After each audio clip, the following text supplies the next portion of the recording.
সুপ্রিয় ভাই ও বন্ধুরা, আজকে কিন্তু আমরা আবার চলে আসলাম তোমাদেরকে আরেকটা ক্লাসে। আমার স্বাগতম। তো আজকে ক্লাস হবে বই পড়া নিয়ে, প্রমোদ চৌধুরী, এসএসসি এর। অবশ্যই। তো আমরা শুরুতেই শব্দার্থ দেখি। শব্দার্থতে চলে যাব আমরা।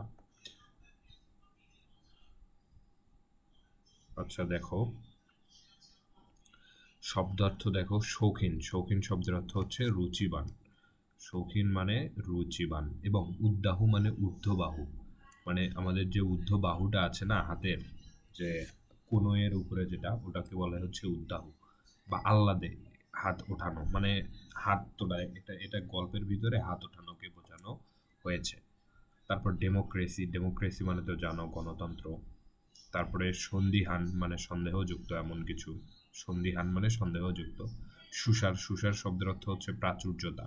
ঠিক আছে। প্রাচুর্যতা মানে বোঝো না? প্রাচুর্যতা মানে হচ্ছে কোনো কিছু অঢেল আছে এরকম কিছু।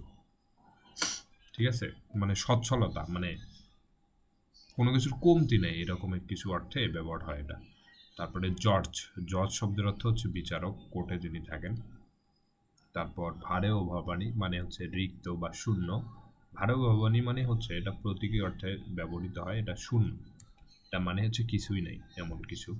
আর আবহমান মানে হচ্ছে চিরকাল। আবহমান মানে কি বোঝানো হয়েছে? চিরকালকে বোঝানো হয়েছে। সোল্লাসে মানে আনন্দে, এটা খুবই গুরুত্বপূর্ণ। তারপরে দেখো অবগাহন, অবগাহন মানে সর্বাঙ্গ ডুবিয়ে গোসল, মানে নদীতে সর্বাঙ্গ ডুবিয়ে গোসল যেটাকে বলা হয় সেটাকে বলা হয় অবগাহন। তারপরে হচ্ছে দেখো উপায়ন্তর, উপায়ন্তর মানে হচ্ছে অন্য কোনো উপায়, অন্য কোনো উপায়, অন্য কোনো মানে উপায়ন্তর মানে অন্য কোনো দ্বিতীয় সেকেন্ড পথ।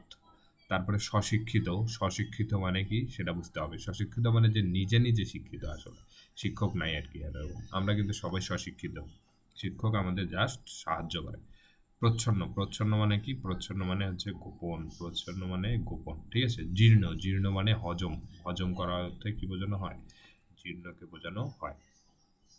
আচ্ছা, তারপরে অব্যাহতি, অব্যাহতি মানে মুক্তি, এটা জানি। গতাসু, গতাসু মানে মৃত। আচ্ছা, গলাধঃকরণ মানে গিলে ফেলা। কারদানি মানে বাহাদুরি, এটাও জানি। উদরপূর্তি মানে পেট ভরানো। আচ্ছা, জানি। উদরপূর্তি মানে পেট ভরানো। ডেমোক্রেটিক, গণতান্ত্রিক। ওকে। দাতাকর্ণ, মহাভারতের বিশিষ্ট কুন্তিপুত্র, বুঝছো? কুন্তিপুত্র এটা হচ্ছে মহাভারতের একটা গল্প থেকে নেওয়া হয়েছে। সেখানে দানের প্রবাদ তুল্য এই কুন্তিপুত্র ছিল প্রচুর দানবীর একজন। এই গল্পে তার কথা আনা হয়েছে দানের জন্য। কেতাবি, কেতাবি শব্দের অর্থ যারা কেতাব অনুসরণ করে আর কি, মানে কেতাবি বলি না আমরা। ঠিক আছে। কেতাবি। তো চলে যাই আমরা মূল গল্পে। আচ্ছা, আমরা গল্পে চলে আসি। এটা একটু দেখে নিবা তোমরা, এই যে বই পড়া কবি পরিচিতি, এটা বোঝানোর কিছু নাই, এটা দেখে নিবা একটু, খুব ইম্পর্টেন্ট। এই যে ইংরেজি সাহিত্যে প্রথম এমএ ডিগ্রি লাভ করেন, এগুলো দেখে নিবা। তো শুনে আসি। তো বই পড়ার শখটা মানুষের সর্বশ্রেষ্ঠ হলেও আমি কাউকে শখ হিসাবে বই পড়ার পরামর্শ দিতে চাইনি। কারণ কেন চান না? প্রথমত, পরামর্শ কেউ গ্রাহ্য করিবে না, মানে পরামর্শ কেউ কি মনে করবে না, পরামর্শ কেউ গ্রহণ করবে না। কেননা আমরা জাত হিসাবে শৌখিন নই। কি নই আমরা? জাত হিসেবে শৌখিন। শৌখিন শব্দের অর্থ এখানে বোঝানো হয়েছে আমরা রুচিবান নই। ঠিক আছে। রুচিবান। দ্বিতীয়ত, দ্বিতীয়ত প্রথমত আর হচ্ছে দ্বিতীয়ত, অনেকে তা কুপরামর্শ বলে মনে করবেন। কেননা এখন ঠিক শখ করবার সময় নয়।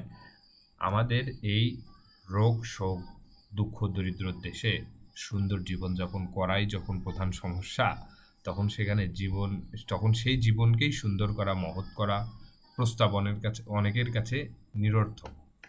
অর্থাৎ জীবন ধারণ করাই যাচ্ছে না, সেখানে যদি কবি আরো বলে যে আবার সেই জীবনকে সুন্দর করা এবং মহৎ করতে হবে। অর্থাৎ তুমি একটা বাড়ি নির্মাণ করতে পারতেছো না, মানে তুমি থাকার জায়গা নাই, টিনের ঘরে আছো, তোমাকে কবি বলতেছে তুমি তোমার ঘরটা প্লাস্টার করো, মানে কি বলে, বিল্ডিং এর ঘরের মতো প্লাস্টার করো। ঠিক আছে। এইরকম কিছু বোঝানো হয়েছে। তখন সেই জীবনকেই সুন্দর করা এবং মহৎ করার প্রস্তাবনা, এটা তো পড়েছি। তারপরে দেখো, আমরা সাহিত্যের রস উপভোগ করতে প্রস্তুত নই। ঠিক আছে। প্রস্তুত নই। কেন প্রস্তুত নই? শিক্ষার ফল লাভের জন্য আমরা সকলে উদ্বাহু মানে কি, আমাদের উত্তেজনা প্রচুর, ঠিক আছে। আমরা শিক্ষার ফল লাভের জন্য প্রস্তুত, কিন্তু শিক্ষার রস বা সাহিত্যের রস উপভোগ করতে আমরা কি নই, প্রস্তুত নই। আমার বিশ্বাস শিক্ষা আমাদের গায়ের জ্বালা এবং চোখের জল দুই দূর করবে। ওকে, এ আশা সম্ভবত দুরাশা। এ আশা কেন দুরাশা? কিন্তু তা হইলে আমরা তা ত্যাগ করতে পারি না, কেননা আমাদের উদ্ধারের জন্য কোনো সদ উপায় আমাদের চোখের সম্মুখে দেখতে পাই নাই। আচ্ছা, পরে একটু বুঝাইতেছি।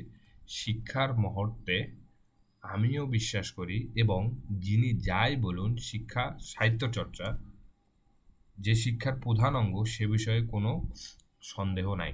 অর্থাৎ সাহিত্য চর্চা যে করতে হবে শিক্ষা হলে, শিক্ষার প্রধান অঙ্গ, সর্বপ্রধান অঙ্গ কি?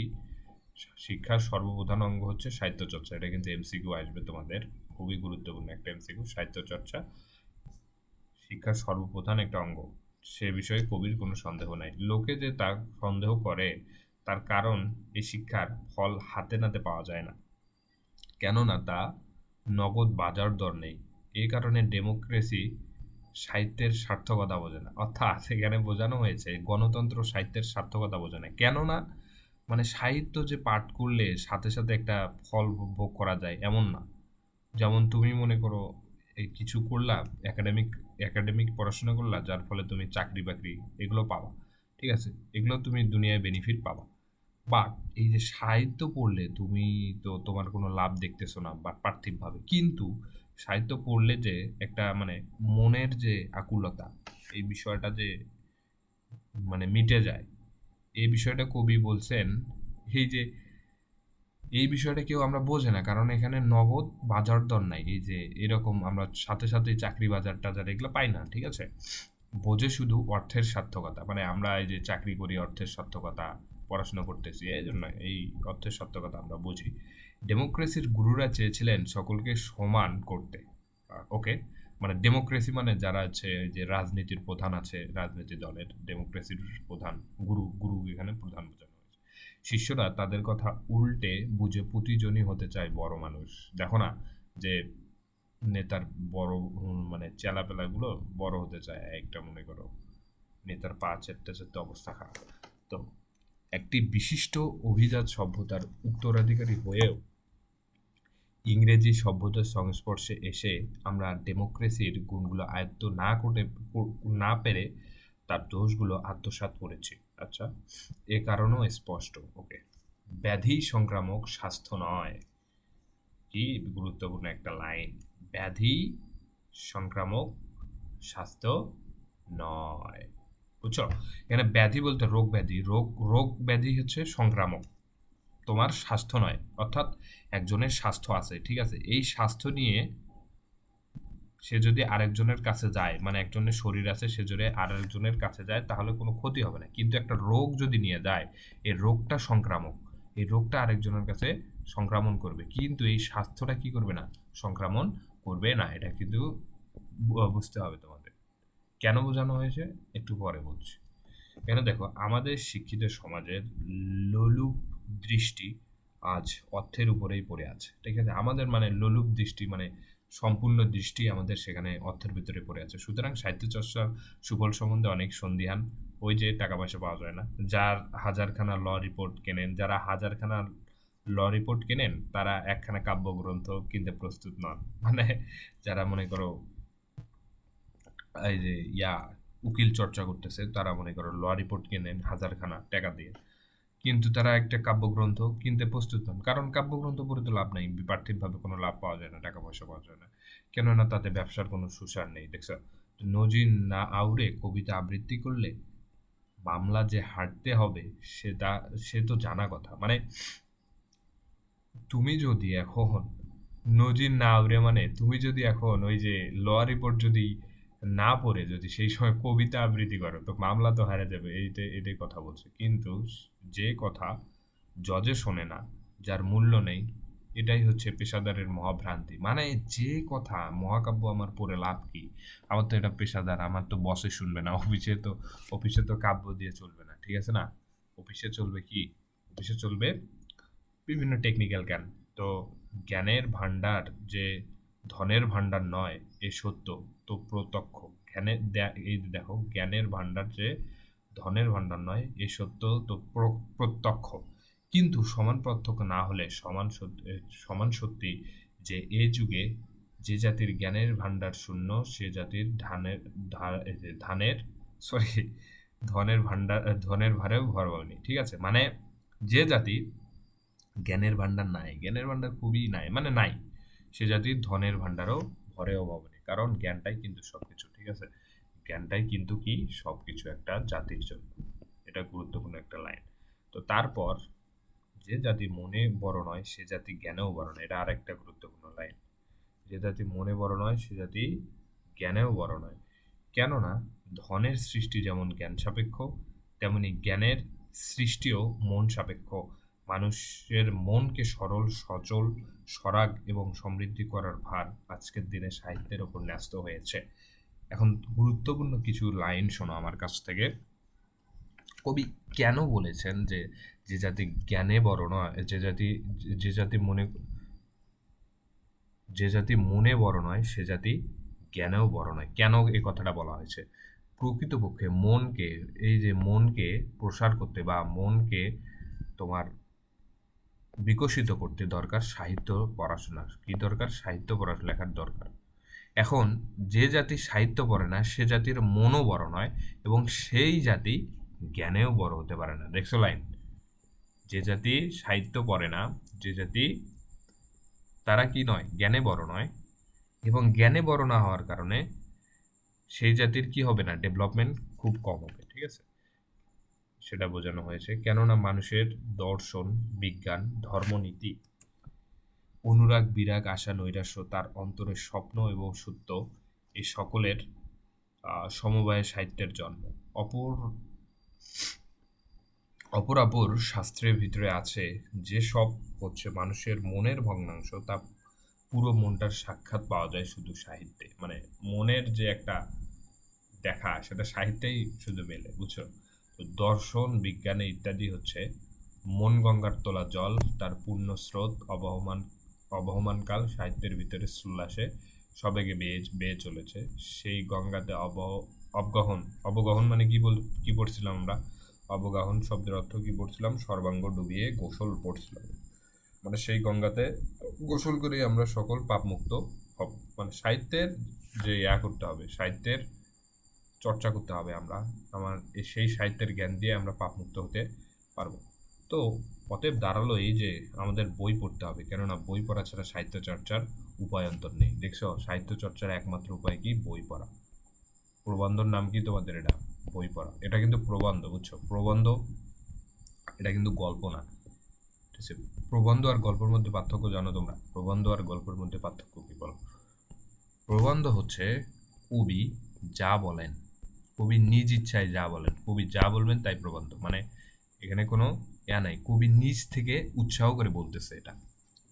আর গল্প হচ্ছে কি? গল্প হচ্ছে কবির একটা আধ্যাত্মিক বানোয়াট বানোয়াট কিছু কবি এখানে উল্লেখ করেন। আর প্রবন্ধে কবির নিজ ইচ্ছাকে প্রাধান্য বেশি দেন। ঠিক আছে, কবির মনে যা আসে ভালো কিছু তাই বলেন প্রবন্ধে। কিন্তু অতএব দাঁড়ালো এই যে, আচ্ছা উপায়ন্তর নেই, এটা পড়ছি। ধর্মের চর্চা চাই কি মন্দিরের বাইরে করা চলে, দর্শনের চর্চা গুহায়। এটা খুবই ইম্পর্টেন্ট লাইন, এগুলো এমসিকিউতে আসবে। দর্শনের চর্চা কোথায়? গুহায়। নীতির চর্চা ঘরে। নীতির চর্চা কোথায়? আমরা নীতির চর্চা ঘরে করি। বিজ্ঞানের চর্চা জাদুঘরে। বিজ্ঞানের চর্চা কোথায়? জাদুঘরে। কিন্তু সাহিত্য চর্চার জন্য চাই লাইব্রেরি। দেখছো, সাহিত্য চর্চার জন্য কি দরকার? লাইব্রেরি দরকার। খুবই গুরুত্বপূর্ণ, লাইব্রেরি দরকার। লাইব্রেরি দরকার। ওকে, আচ্ছা, ওর চর্চা মানুষ কারখানাতে বসে করতে পারে না। মানে সাহিত্য চর্চা কখনো কারখানাতে বসে হবে না, চিড়িয়াখানাতে বসেও হবে না। এইসব কথা যদি সত্য হয় তাহলে আমাদের মানতে হবে সাহিত্যের মধ্যে আমরা জাত মানুষ হব। সেজন্য আমাদের লাইব্রেরি প্রতিষ্ঠা করতে হবে। কেন লাইব্রেরি প্রতিষ্ঠা করতে হবে? যাতে বেশি করে সাহিত্য আমরা মানুষের মধ্যে বিকশিত করতে পারি। ঠিক আছে, তো আমাদের মনে হয় দেশের লাইব্রেরির সার্থকতা হাসপাতালের চেয়ে কিছু কম নয়। আরে গুরুত্বপূর্ণ রে, প্রচুর গুরুত্বপূর্ণ এটা। ঠিক আছে, এবং স্কুল কলেজের চাইতে একটু বেশি। স্কুল কলেজের চাইতে কি একটু বেশি? কেন আমরা দেখব। এটা কিন্তু খ নাম্বারের জন্য খুবই ইম্পর্টেন্ট। খ নাম্বারে এক ব্যাখ্যা চাইবে, এই লাইনটা তুলে দিয়ে খ নাম্বারে ব্যাখ্যা চাইবে। ঠিক আছে, এই কথা শুনে অনেকে চমকে উঠবেন। কেন? কেউ কেউ আবার হেসে উঠবেন। কিন্তু আমি জানি আমি রসিকতা করছি না বা কবি রসিকতা করছে না। এটা হাস্যকর মনে হলেও কবি রসিকতা করছে না। কেন? ও অদ্ভুত অদ্ভুত কথাও বলছে না, যদিও এ বিষয়ে লোকমত আমার সমরেখায় চলে না। মানে কবির দিকের লোক খুবই কম এই বিষয়টাতে। সে বিষয়ে আমি সম্পূর্ণ সচেতন। আচ্ছা, অতএব আমার কথার আমি কৈফিয়ত দিতে বাধ্য। অর্থাৎ কবির দলে কেউ নাই এই যে হাসপাতালের চাইতেও কিছু কম নয়, বরঞ্চ একটু কলেজের চাইতে একটু বেশি। কেন? কবির দলে মানে কবির কোনো এখানে যুক্তি নেই। কবির মানে দলে কেউ নেই, যার কারণে কবিকে কৈফিয়ত দিতে হবে কেন এটা হয়েছে। ঠিক আছে? আচ্ছা, কেন কৈফিয়ত আমরা শুনবো। আমরা আমার বক্তব্য আমি আপনাদের কাছে নিবেদন করছি, তার সত্য মিথ্যার বিচার আপনারা করবেন। আচ্ছা, এখন বলতেছে কেন হাসপাতালের চাইতে কম, সে বিচার আমার যদি না টেকে তাহলে রসিকতা হিসেবেই গ্রাহ্য করবেন। মানে এই কি বলে, যুক্তিটা যদি পছন্দ না হয় তাহলে রসিকতাই মেনে নেবেন আপনারা। আচ্ছা, আমার বিশ্বাস শিক্ষা কেউ কাউকে দিতে পারে না। অবশ্যই সুশিক্ষিত লোক মাত্রই সশিক্ষিত। দেখো দেখো, খুবই গুরুত্বপূর্ণ এটা। এটা বলে শেষ করা যাবে না। ঠিক আছে? খ নাম্বার, ক নাম্বার, মানে একজন শিক্ষিত লোক কেবল নিজে নিজেই শিখতে পারে, বুঝছো? একজন শিক্ষক কখনো কিন্তু শিখাতে পারে না। শিখাতে পারে, তাই সে শিখাতে সাহায্য করতে পারে, বা সে কিন্তু কি করতে পারে না, শিখাইতে পারে না একদম। সে নিজেকেই তাকে শিক্ষিত হতে হয়। ওকে ওকে ওকে। দেন আমরা আজকের বিদ্যার দাতার অভাব নেই আজকের বাজারে। ঠিক আছে? এমনকি এদের এক্ষেত্রে দাতাকর্ণেরও অভাব নেই। ওই যে দাতাকর্ণ বলতে কি বলছিলাম, যিনি প্রচুর দান করেন, মহাভারত উল্লেখ আছে। ঠিক আছে? মানে জ্ঞান দাতার অভাব নেই। আমরা আমাদের ছেলেদের তাদের দ্বারস্থ করেই নিশ্চিত থাকি এই বিশ্বাস যে সেখান থেকে আমরা এতটা বিদ্যার ধন লাভ করে ফিরে আসব। মানে আমরা স্কুলের কথা বলছে, কবি বলছে স্কুলের বিদ্যার ধন লাভ করে ফিরে আসবো, তার সুদে নাকি বাকি জীবনটা আরামে কাটিয়ে দিতে পারবে। অর্থাৎ পোলাকে স্কুলে পাঠাইয়া দিয়া, বুঝছো, পোলাকে স্কুলে পাঠাইয়া যে বাপ মা মনে করে কি যে পোলা তো আমার স্কুলে গেছে, অনেক কিছু শিখতে আছে, কিন্তু আলটিমেটলি সে মনে করতেছে যে ওই শিক্ষা দিয়ে কি করবে, আরামে জীবনযাপন করতে পারবে আগামী জীবনটা। ঠিক আছে? এ কথা নিতান্ত অমূলক। এ কথা কবির কোনো গ্রাহ্য মনে করতেছে না। তো মনোরাজ্যে দান সাপেক্ষ, অথচ আমাদের দাতার মুখ চেয়ে গৃহীতার কথাটা একেবারেই ভুলে যাই। এই সত্য ভুলে না গেলে আমরা বুঝতুম যে শিক্ষকের সার্থকতা শিক্ষা দান করায় নয়, কিন্তু ছাত্রকে তা অর্জন করাতে সক্ষম করায়। দেখো দেখো দেখো দেখো দেখো। শিক্ষকের, আমি যে কথাটা এখনই বললাম, শিক্ষকের সার্থকতা শিক্ষা দান করায় নয়, কিন্তু মানে সে দান করতে হবে, শিক্ষা দান করতে পারে না। সে কি করতে পারে, জাস্ট শিক্ষা অর্জন করাতে সক্ষম করে। স্টুডেন্টকে কি করে, অর্জন করাতে সক্ষম করে। ঠিক আছে? তো শিক্ষক ছাত্রকে শিক্ষার পথ দেখিয়ে দিতে পারেন, কৌতূহলকে উদ্রেক করে দিতে পারেন, তার বুদ্ধিমত্তাকে জাগ্রত করে দিতে পারেন, মনোরাজ্যের ঐশ্বর্যকে সন্ধান করে দিতে পারবেন, জ্ঞান পিপাসাকে জ্বালন্ত করতে পারেন। এর বেশি কিছু করতে পারেন না। বুঝতে পারছো কেন সুশিক্ষিত লোক মাত্র সশিক্ষিত? কারণ শিক্ষক এর বেশি কিছু করতে পারে না। এই যে ঐশ্বর্য, জ্ঞান পিপাসাকে জ্বালন্ত, মানে খালি মোটিভেশন দিতে পারে, শিখাই দিতে পারে বিষয়টা কিভাবে। কিন্তু যে আসলে শিক্ষিত তাকে নিজেকেই শিখতে হয়, তাকে নিজেকেই কি করতে হয়, শিখতে হয়। এটা খুবই গুরুত্বপূর্ণ। যিনি যিনি যথার্থ গুরু, মানে যিনি খুব ভালো গুরু, টিচার, তিনি শিষ্যের আত্মাকে উদ্বোধিত করেন। এমসিকিউ আসবে কি করেন, উদ্বোধিত করেন কিকে, কাকে, আত্মাকে। তার অন্তর্নিহিত সকল প্রচ্ছন্ন শক্তিকে মুক্ত এবং ব্যক্ত করে তোলেন। অবশ্যই সেই শক্তির বলে সে নিজের মন গড়ে তোলে, নিজের অভিমত বিদ্যা অর্জন করে। ওকে, নিজের সে কি করতে পারে, অভিমত একটা দিতে পারে, এটা সে অর্জন করে। বিদ্যার সাধনা শিষ্যকে নিজের করতে হয়, মানে শিষ্য নিজেকে চেষ্টা করতে হয়। গুরু উত্তর সাধক মাত্র, মানে গুরু শুধু চেষ্টা, ওই যে বললাম না আগে কিছু লাইন ছিল, উদ্বুদ্ধ করে দিতে পারে, মনে জ্ঞান পিপাসাকে জ্বালিয়ে দিতে পারে, এর বেশি কিছু পারে না। ঠিক আছে? তো আমাদের স্কুল কলেজের শিক্ষা পদ্ধতিটা ঠিক উল্টো। কেন? সেখানে ছেলেদের বিদ্যা গেলানো হয়, তারা তা জীর্ণ করতে পারুক বা নাই পারে। জীর্ণ মানে হজম করা। ঠিক আছে? বিদ্যা আমাদের গেলানো হয়, তো ছেলেরা শারীরিক এবং মানসিক মন্দাগ্নিতে জীর্ণ শীর্ণ হয়ে কলেজ থেকে বেরিয়ে আসে। যে অবস্থা আমাদের কলেজে, একদম পারফেক্ট কথা বলছে। ঠিক আছে? বুঝছো?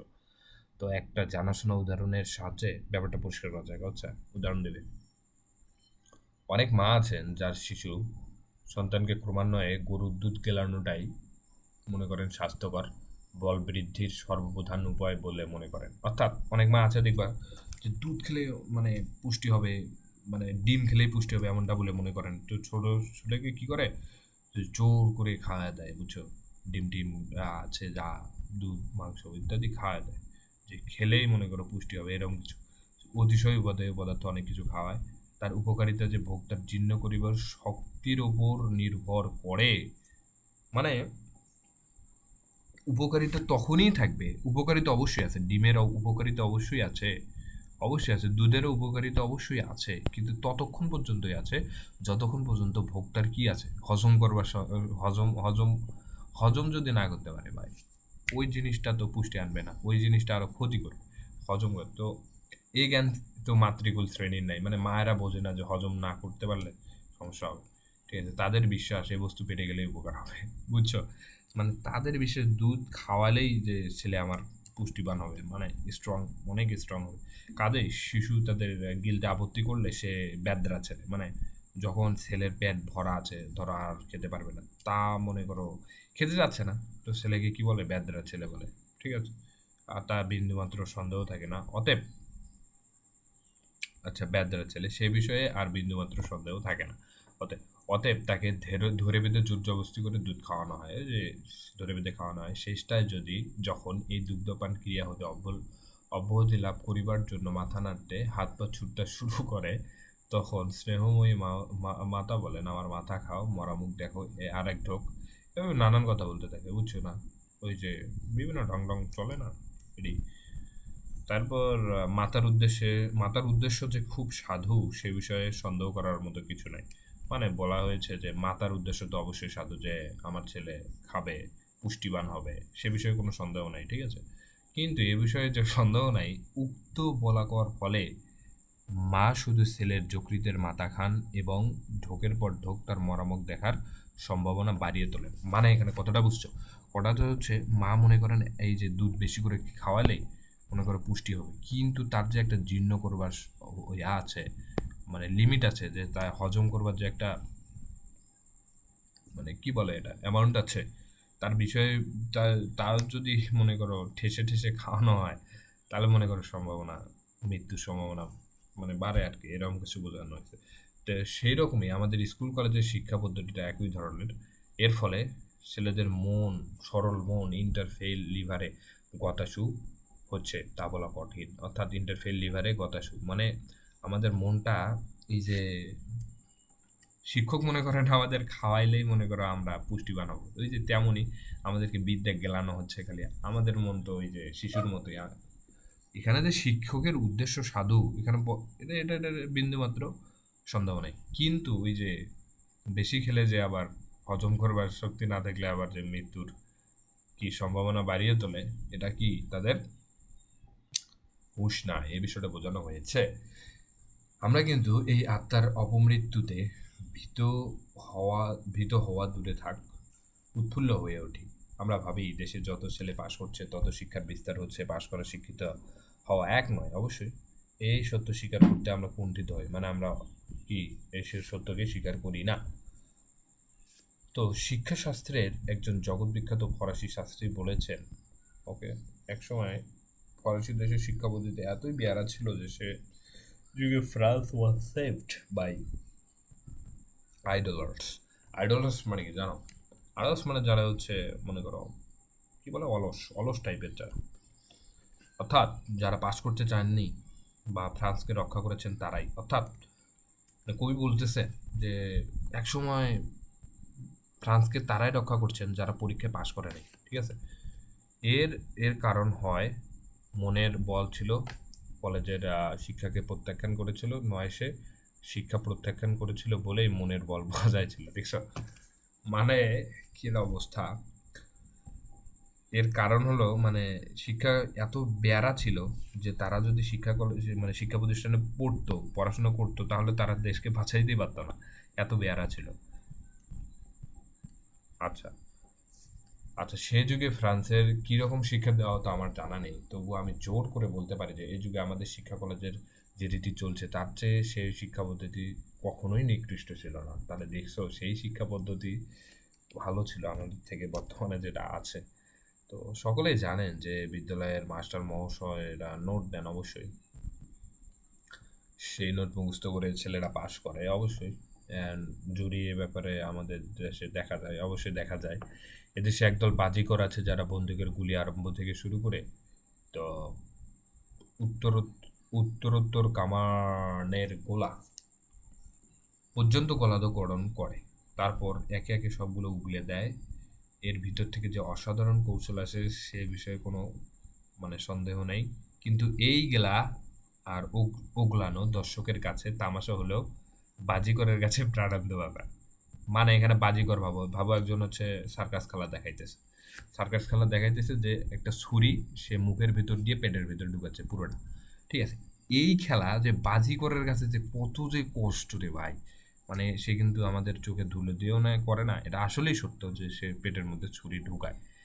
এই বাজিকর ধরো তুমি তুমি একজন শিক্ষার্থী, তুমি এখন কি করতেছো, মাস্টারের নোটগুলো পড়ে মনে করো পুরো ফাড়াই দিতেছো পরীক্ষায়, মানুষ মনে করতেছে ওরে বাপরে বাপরে তো পড়াশুনো করে জ্ঞানের ভান্ডার অর্জন করে ফেলছে। সেই রকম যে বাজিকরের যে তলোয়ারটা ঢোকানোর পর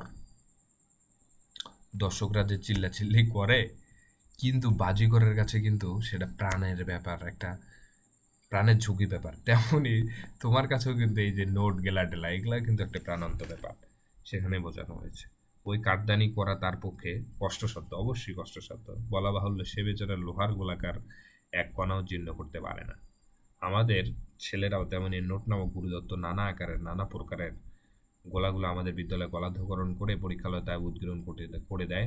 এজন্য সমাজে তাদের তাদের বাহুবাদায় দিক, কিন্তু মনে যেন না ভাবে যে এতে জাতির প্রাণ শক্তি বাড়ছে। যে শিক্ষা ব্যবস্থা আছে এতে যাতে না ভাবে যে প্রাণ শক্তি আমাদের বাড়ছে, ঠিক আছে। স্কুল কলেজের শিক্ষা জীবনে যে অনেকাংশ ব্যর্থ হয়ে সে বিষয়ে প্রায় অধিকাংশ লোকেই একমত। আমি বলি শুধু ব্যর্থ নয়, তারা অনেক মারাত্মক স্থলে। কেননা আমাদের স্কুল কলেজে স্বশিক্ষিত হবার কোনো সুযোগ দেয় না। কারণ দেখো সেই যে নোট দিচ্ছে, নোট দিয়ে ওগুলোই পড়ে নিচ্ছে, আমরা কি স্বশিক্ষিত হচ্ছি? না, অবশ্যই স্বশিক্ষিত হচ্ছে, কিন্তু নোটের স্বশিক্ষিত হচ্ছে, আমাদের কোনো সৃজনশীলতা কিন্তু বাড়তেছে না। তো শুধু তাই নয়, স্বশিক্ষিত হবার শক্তি পর্যন্ত নষ্ট করতেছে। ওকে, শিক্ষা যন্ত্রের যে যুবক নিষ্পেষিত হয়ে বেরিয়ে আসে তা আমাদের বলতে আর বেশি কিছু থাকে না। যদি না তার প্রাণ অত্যন্ত করা হয়, সৌভাগ্যবানের বিষয় এই ক্ষীণ প্রাণ জাতির মধ্যেও জনকতক এমন কঠিন প্রাণের লোক আছে, এহেন শিক্ষা পদ্ধতিও তাদের মনকে জখম করলেও একবারে বধ করতে পারে না। কিছু পোলাপাইন আছে যে এত পড়াশোনা করে তাদের মন কিন্তু তাও কি হয় না, ওই যে জখম টখম হয় না, প্রাণ শক্তি তাদের ঠিকই থাকে। আমি লাইব্রেরিকে স্কুলের উপরে অবস্থান দেই এই কারণে যে এই স্থলের লোকেরা স্বেচ্ছায় স্বচ্ছন্দ চিত্তে স্বশিক্ষিত হওয়ার সুযোগ পায়। দেখেছো, খুবই একটা ইম্পর্টেন্ট লাইন, এটার মধ্যে ইম্পর্টেন্ট লাইন নাই। স্বচ্ছন্দ চিত্তে স্বশিক্ষিত হওয়ার সুযোগ পায়, এটার মধ্যে কিন্তু শুধু কবি মনোভাব যে প্রকাশ করেছে তা না, এটা পুরো গল্পের একটা সামারিকে তুলে ধরে যে আমাদের শিক্ষিত লোক মাত্রই স্বশিক্ষিত, যিনি শিক্ষিত তিনি স্বশিক্ষিত কিন্তু। আর এই লাইব্রেরিতে মানুষ কিন্তু দেখবা যে কোনো শিক্ষকের চাপেও যায় না, কোনো পোলাপাইনের চাপেও যায় না, কোনো মা বাবার চাপেও যায় না। সে কী করে, মনকে বিকশিত করতে চায়। দেখবা মন খারাপ, লাইব্রেরিতে যাও, লোন ভাড়া হয়ে যাও, ঠিক আছে। এইভাবে স্বশিক্ষিত হবার সুযোগ পায় প্রতিটি লোক। শিওর শক্তি রুচি অনুসারে নিজের মনকে চেষ্টায় আত্মার রাজ্যে জ্ঞানের সাহায্যে এগিয়ে নিয়ে যেতে পারে। স্কুল কলেজের বর্তমানে আমাদের যে অপকার করছে, সে অপকারের প্রতি শুধু নগরে নগরে নয়, গ্রামে গ্রামে লাইব্রেরি প্রতিষ্ঠা করার আমাদের কর্তব্য। দেখছে এত পরিমাণে ক্ষতি করছে। ইতিপূর্বে বলেছি যে লাইব্রেরি হাসপাতালের চাইতেও কম উপকারী নয়। তার কারণ আমাদের শিক্ষা ব্যবস্থায় লাইব্রেরি হচ্ছে একরকম মনের হাসপাতাল। গুরুত্বপূর্ণ একটা লাইন, লাইব্রেরি কি মনের হাসপাতাল, ঠিক আছে। মনকে ভালো করে দেয়। এই যে বললাম যে মন খারাপ টারাপ থাকলে এবার নিজের ইচ্ছায় মনে হয় লাইব্রেরিতে যেতে ইচ্ছা করে। অথবা আপনারা জিজ্ঞেস করতে পারেন যে বই পড়ার পক্ষ নিয়ে এই ওকালতি করবার, বিশেষত প্রাচীন নজির দেখাবার কি প্রয়োজন ছিল। ওকে, বই পড়া যে ভালো কে না মানে, অবশ্যই ভালো। আমার উত্তর সকল মুখে আনলেও কাজে মানে না। আচ্ছা, মুসলমান ধর্মে মানবজাতি দুই ভাগে বিভক্ত, যারা কেতাবি আর একটা কেবেন, যারা কেতাব মানে মুসলমান যারা কেতাব অনুসরণ করে আর কেতাব অনুসরণ। আচ্ছা, বাংলায় শিক্ষিত সমাজে যে পূর্ব দলভুক্ত নয় এ কথা নির্ভয়ে বলা যায় না। আমাদের শিক্ষিত সম্প্রদায়ের মোটের ওপর বাধ্য না হলে বই সংস্পর্শ করেন না। ছেলেরা যে নোট পড়ে বাপ ছেলেরা বাপ যে নজির নজির পড়েন তা দুই বাধ্য হয়ে পেটের দায়। অর্থাৎ উকিল পড়ে কি নজির, বাপ পড়ে কি, ছেলে বলে হলে নোট, ছেলে কি পড়ে নোট পড়ে, আর হচ্ছে বাপ কি পড়ে ওকালতির বই পড়ে। ঠিক আছে, সেই জন্য সাহিত্য চর্চা এদেশে নাই বললেই চলে। সাহিত্য চর্চা স্বাক্ষর উদরপূর্তির কাজে কাজে লাগে না, মানে ওই যে পেট ভরানোর কাজে কাজে লাগে না, কোনো চাকরির বেতন দেয় না। ঠিক আছে, তো বাধ্য হয়ে বই পড়ায় এতটা অভ্যস্ত হয়েছি যে যে স্বেচ্ছায় বই পড়লে আমরা তাকে নিষ্কর্মার দলে ফেলে দিই। মানে নিজে তো পড়িই না, অপরকে দেখলে মনে করি সে নিষ্কর্ম। অথচ এ কথা কেউ অস্বীকার করতে পারবেন না যে যিনি স্বেচ্ছায় না করা যায় তাতে মানুষের সন্তোষ নেই। একমাত্র উদরপূর্তিতে আমাদের সম্পূর্ণ মনোতুষ্টি হয় না। এ কথা আমরা সকলেই জানি যে উদরের দাবি না রক্ষা করলে মানুষের দেহ বাঁচে না। অবশ্যই, কিন্তু এই কথা আমরা মানি নে যে মনের দাবি রক্ষা না করলে আমাদের আত্মা বাঁচে না। অবশ্যই, এখন মনের দাবি কি? মনের দাবি হচ্ছে লাইব্রেরিতে যেতে হবে। তো দেহ রক্ষা অবশ্যই সকলের কর্তব্য এবং আত্মরক্ষা অকর্তব্য নয়, অবশ্যই। তো মানবের ইতিহাসের পাতায় পাতায় লেখা রয়েছে মানুষের প্রাণের সম্পর্ক যাহা হারায় ততই দুর্বল হয়ে পড়ে। মনকে সজাগ ও সবল রাখতে না পারলে জাতির প্রাণ যথার্থ স্ফূর্তি লাভ করে না। তারপর যে জাতি যত নিরানন্দ সে জাতি তত নির্জীব।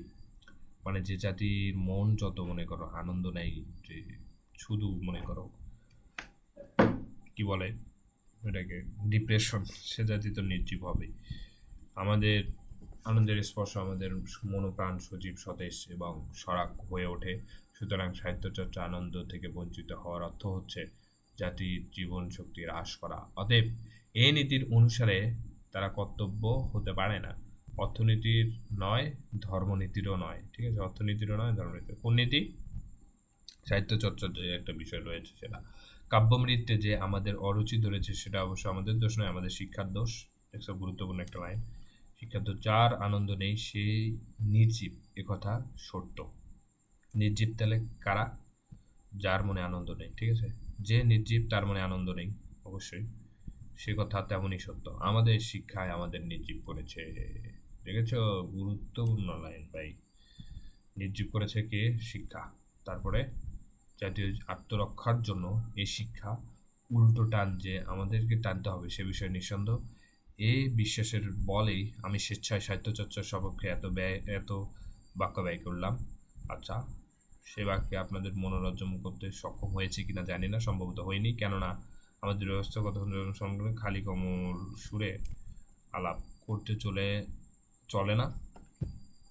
মনের আক্ষেপ প্রকাশ করতে মাঝে মাঝে ফুরি লাগাতে হয়। আচ্ছা, মানে আমাদের এতই পরিমাণে টাকার দরকার হয়ে গেছে, আমাদের অর্থ দরকার হয়ে গেছে যে আমরা আসলে মন কি চায় এটা আমরা করতে পারি না। কারণ একজন উকিল তার মনে করো কেচে জেতার জন্য তাকে বই পড়তে হবে, কিন্তু সাহিত্য চর্চা সে করবে না। একজন স্টুডেন্টকে কি করতে হবে? মনকে বিকশিত করার জন্য লাইব্রেরিতে যেতে হবে, কিন্তু সে যাবে না, কারণ সেখানে কোনো কি নাই, বেনিফিট নেই, অর্থ চর্চা নেই, যার কারণে। তো আশা করি সকলেই বুঝতে পারছো আজকের বিষয়টা। ঠিক আছে, তো ইনশাল্লাহ তোমাদের সাথে আগামীতে দেখা হবে। তো সকলকে আসসালামু আলাইকুম, ধন্যবাদ।